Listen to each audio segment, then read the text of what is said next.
Mga kapuso, happy anniversary sa ating lahat dahil 6 na taon na po tayo dito sa Tadhana.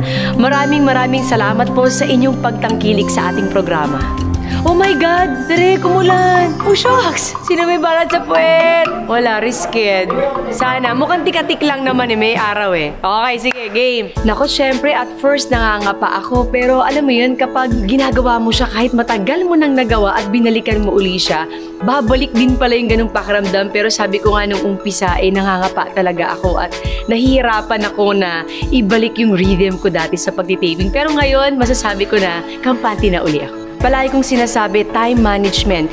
Lalo na kapag alam mo yung priority mo sa buhay, hindi ka mawawala eh. Ako, malinaw sa akin na ang priority ko ay pamilya ko, sarili ko, at ang aking trabaho. Naku, nung una parang hindi ako makapaniwala na gumanap ako sa sarili kong programa at hino-host ko. So, memorable siya kasi tungkol to sa kwento ng inang walang sawang nagmamahal at nag-aalaga sa kanyang anak na to the point na iniwan niya yung anak niya para mabigyan ng magandang kinabukasan. So, relate ako dyan. Alam mo, nagsimula talaga ako nung una ay gusto ko lang maging cover ng magazine hanggang sa naging commercial model hanggang sa nabigyan ng pagkakataon para umarte.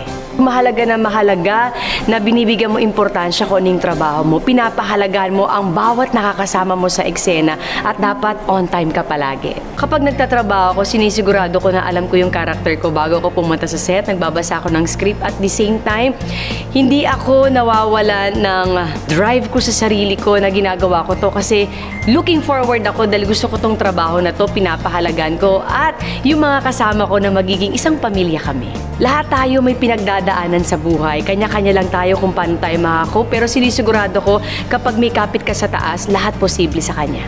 Siguro kwento ng isang pamilya. Walang sawang pagmamahal para sa mga anak. Ako tsaka yung asawa ko.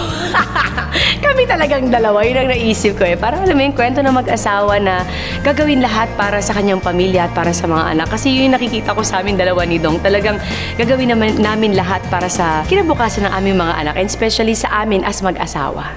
Ang tagumpay para sa akin kapag naramdaman mo na buo ka, hindi dahil siguro sa mga achievements na nagawa mo, pero yung sa loob mo na kumpleto ka dahil nandun yung may kapal para sa'yo. So yun, complete ka dun. Kasi anything is possible basta buo ang pagtitiwala mo at pananampalataya mo sa kanya.